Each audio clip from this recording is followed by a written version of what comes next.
주님의 평화가 교우 여러분들의 가정에 함께 하시기를 축복합니다. 이제 사도신경으로 우리의 신앙을 고백하면서 예배의 자리로 나아가도록 하겠습니다. 나는 전능하신 아버지 하나님 천지의 창조주를 믿습니다. 나는 그의 유일하신 아들 우리 주 예수 그리스도를 믿습니다. 그는 성령으로 잉태되어 동정녀 마리아에게서 나시고 본디오 빌라도에게 고난을 받아 십자가에 못 박혀 죽으시고 장사된 지 사흘 만에 죽은 자 가운데서 다시 살아나셨으며 하늘에 오르시어 전능하신 아버지 하나님 우편에 앉아 계시다가 거기로부터 살아있는 자와 죽은 자를 심판하러 오십니다. 나는 성령을 믿으며 거룩한 공교회와 성도의 교제와 죄를 용서받는 것과 몸의 부활과 영생을 믿습니다. 아멘. 우리 찬송가 70장 더 있으니 피난처 있으니 환난을 당한 자 이리 오라. 땅들이 변하고 물결이 일어나 산 위에 넘치되 두렵지 않네. 이방이 떠들고 나라들 모여서 진동하나. 우리 주 목소리 한 번만 바라면 천하의 모든 것 망하겠네. 만유주 하나님 우리를 도우니 피난처요. 세상의 난리를 그치게 하시니 세상의 창검이 쓸데없네. 높으신 하나님 우리를 구하니 할렐루야. 괴로움이 심하고 환난이 극하나 피난처 되시는 주 하나님. 아멘. 오늘 우리가 읽고 묵상할 하나님의 말씀은 시편 46편입니다. 시편 46편. 시편 46편 1절로 11절까지의 말씀입니다. 시편 46편 1절로 11절까지의 말씀 우리 함께 읽도록 하겠습니다. 우리 구약성경 836페이지입니다. 836페이지. 이제 우리 함께 봉독하시겠습니다. 하나님은 우리의 피난처시요 심이시니 환난 중에 만날 큰 도움이시라. 그러므로 땅이 변하든지 산이 흔들려 바다 가운데 빠지든지 바닷물이 솟아나고 뛰놀든지 그것이 넘침으로 산이 흔들릴지라도 우리는 두려워하지 아니하리로다. 한 시내가 있어 나뉘어 흘러 하나님의 성 곧 지존하신 이의 성소를 기쁘게 하도다. 하나님이 그 성 중에 계심에 성이 흔들리지 아니할 것이라. 새벽에 하나님이 도우시리로다. 문나라가 떠들며 왕국이 흔들렸더니 그가 소리를 내심에 땅이 녹았도다. 만군의 여호와께서 우리와 함께 하시니 야곱의 하나님은 우리의 피난처시로다. 와서 여호와의 행적을 볼지어다. 그가 땅을 황무지로 만드셨도다. 그가 땅 끝까지 전쟁을 쉬게 하시며 활을 꽂고 창을 끊으며 수레를 불사르시는도다. 이르시기를 너희는 가만히 있어 내가 하나님 됨을 알지어다. 내가 문나라 중에서 높임을 받으리라.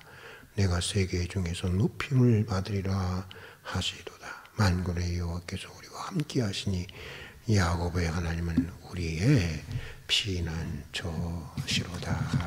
아멘. 참 우리에게 큰 격려가, 불안한 시대를 살아가는 우리에게 매우 큰 격려가 되는 그런 시편인 것 같습니다.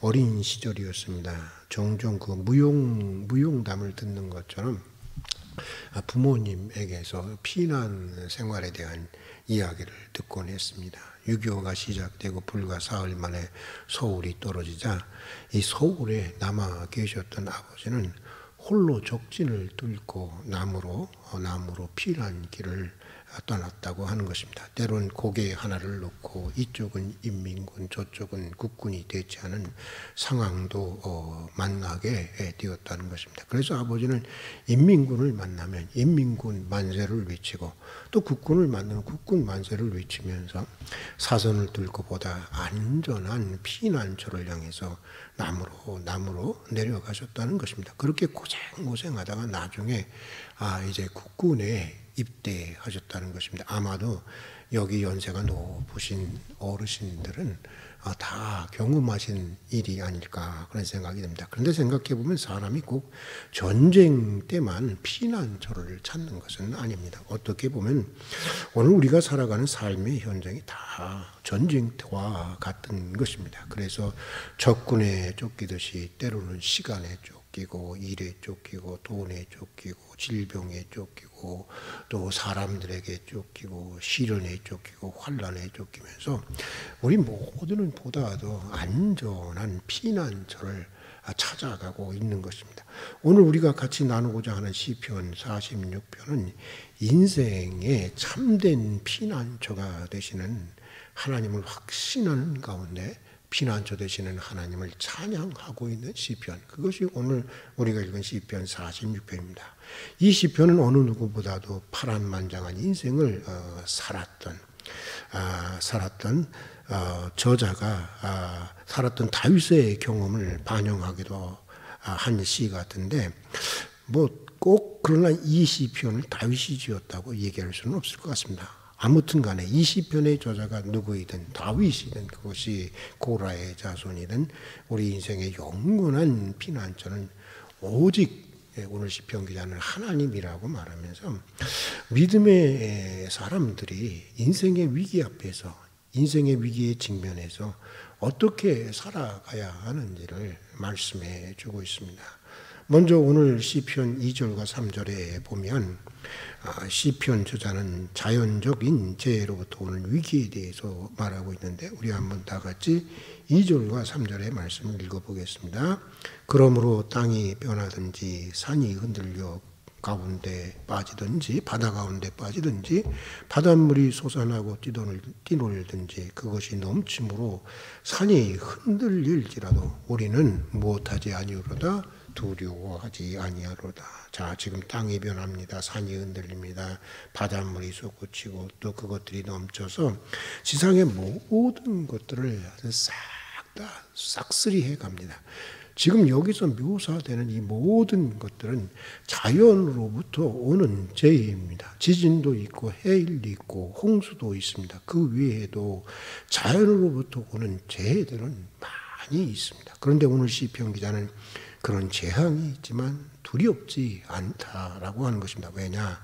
하나님이 함께 계시고 하나님이 보호하시고 재난보다 큰 하나님이 피난처 되어 주시기 때문이라고 하는 것입니다. 또 이 모든 재앙도 사실 하나님의 크고 높으신 또 깊은 하나님의 섭리 안에 있기 때문이라고 하는 것입니다. 이 일을 통해서 당장은 많은 손해를 보기도 하겠지만 이 재앙들을 통해서 하나님은 하나님의 더 큰 역사를, 더 큰 섭리를 이루어 가신다고 하는 믿음이 있기 때문인 것입니다. 지금도 해마다 태풍이 불고 큰 풍랑이 일어나지 않습니까? 그리고 이런 일들을 통해서 어마어마한 손해들이 발생을 하는 것이 현실입니다. 우리 생각에는 좀 이런 것도 일어나지 않았으면 좋겠는데 하지만 또 지구 과학을 연구하는 생태계에 대해서 연구하는 그런 과학자들에 의하면 여러분 늘 잔잔하기만 하면 안 된다는 것입니다.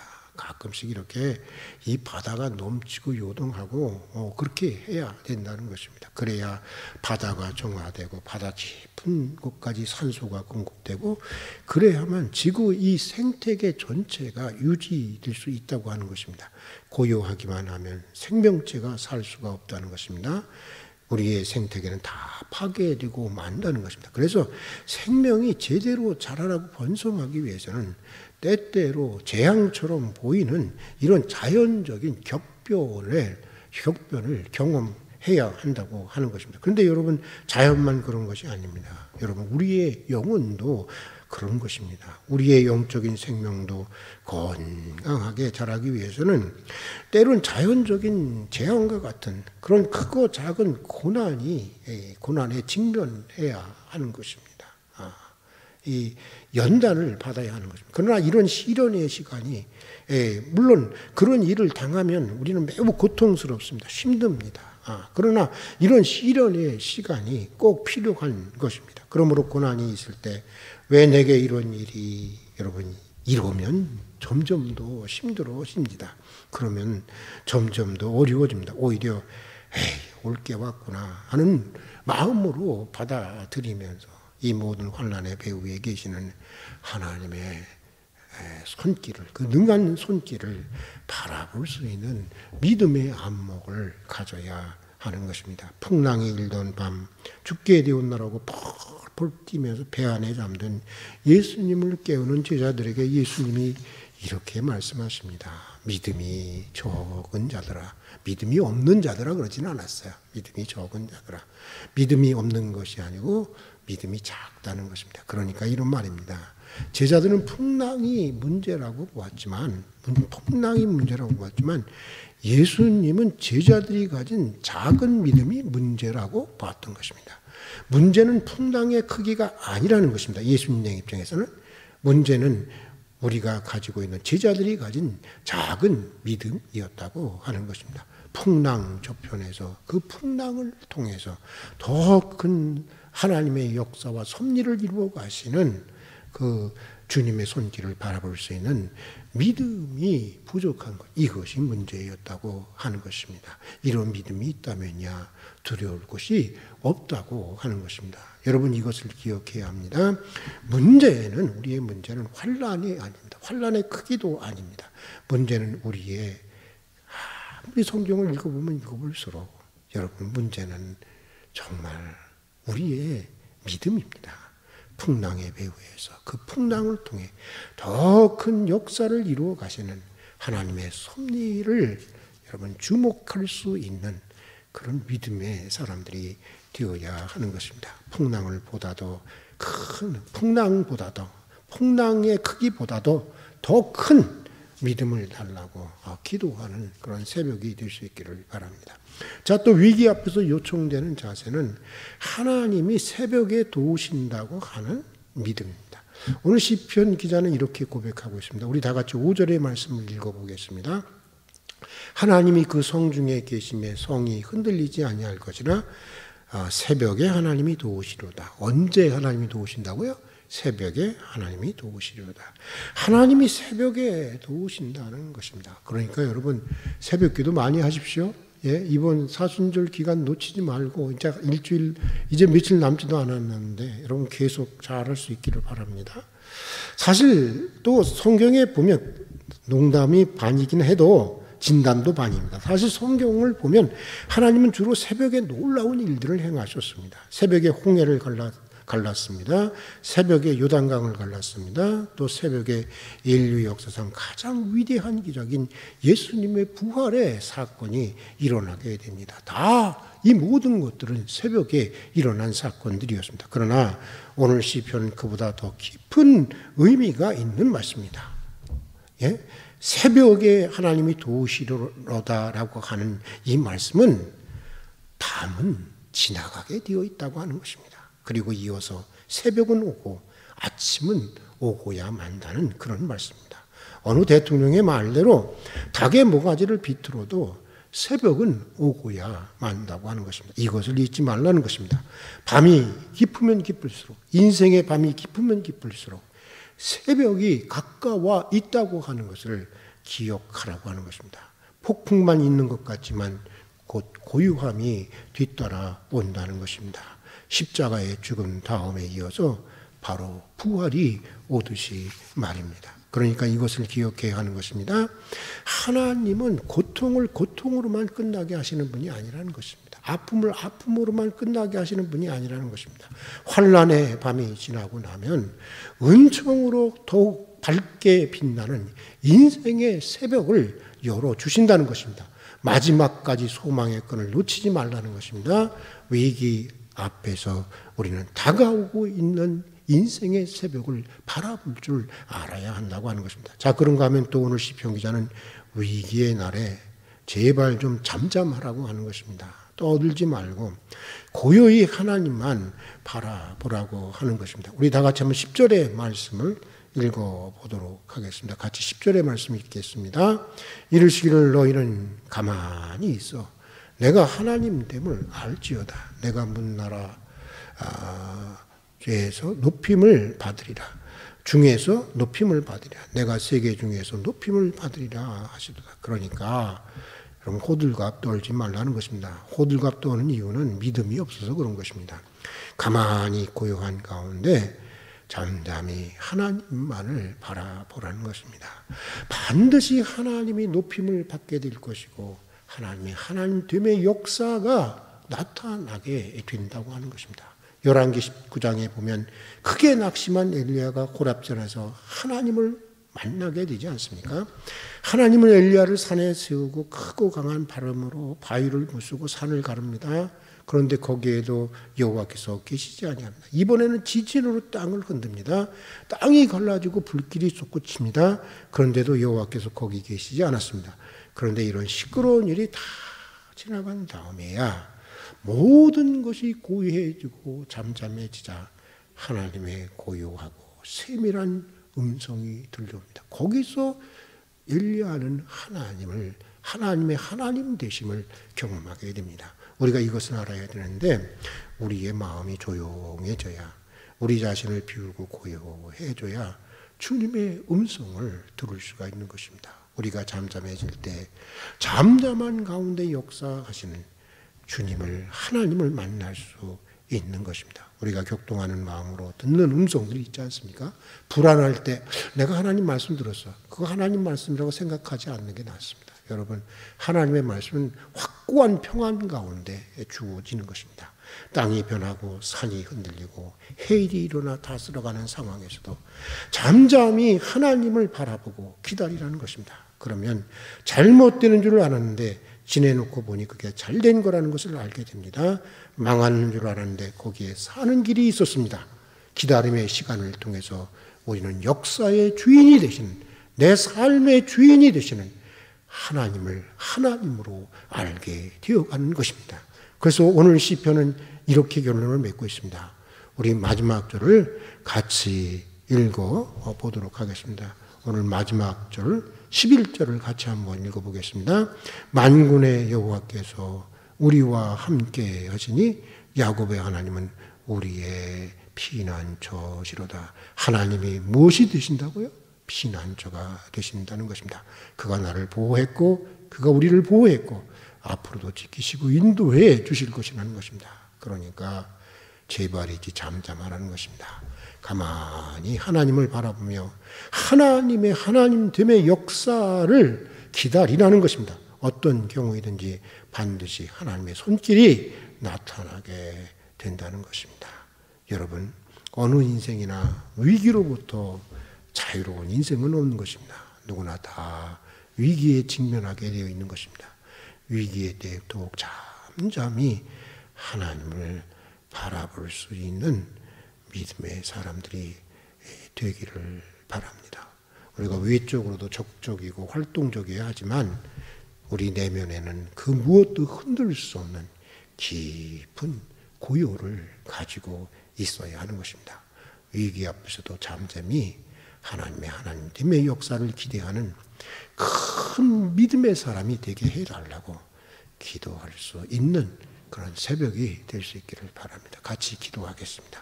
사랑하는 주님, 어려운 때를 지내는 저희에게 믿음을 더해 주셔서 위기 앞에서도 두려워하지 않는 믿음의 사람이 되게 해 주시옵소서. 모든 환난의 배후에서 그 환난을 통해 더 큰 역사를 이루어 가시는 하나님을 바라보게 해 주시옵소서. 환난의 밤이 지나고 나면 반드시 인생의 새벽을 여시는 하나님을 더욱 신뢰하게 해 주시옵소서. 위기의 때에도 가만히 있어 잠잠히 있어 조용히 하고 또 자신을 비우고 깊이 생각하며 하나님 되심을 바라보게 해 주시옵소서.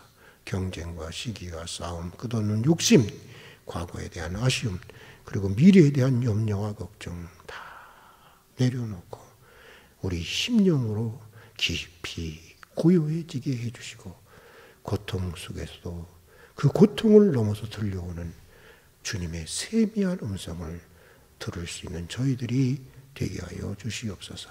예수님 이름으로 기도드립니다. 아멘. 주님 가르치신 기도로 예배를 마치도록 하겠습니다.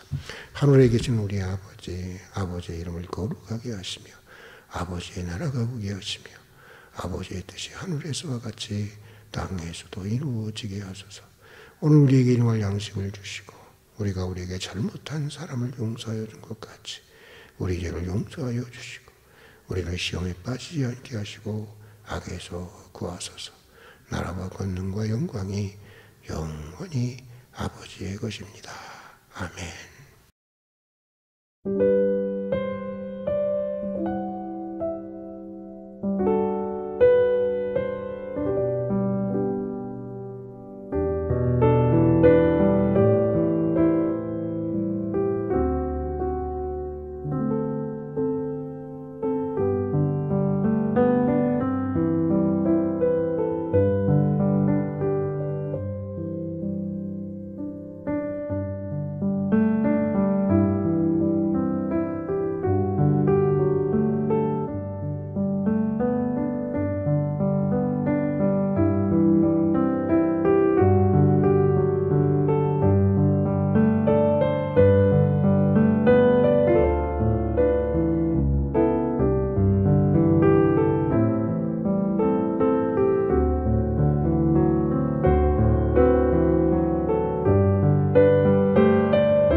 네.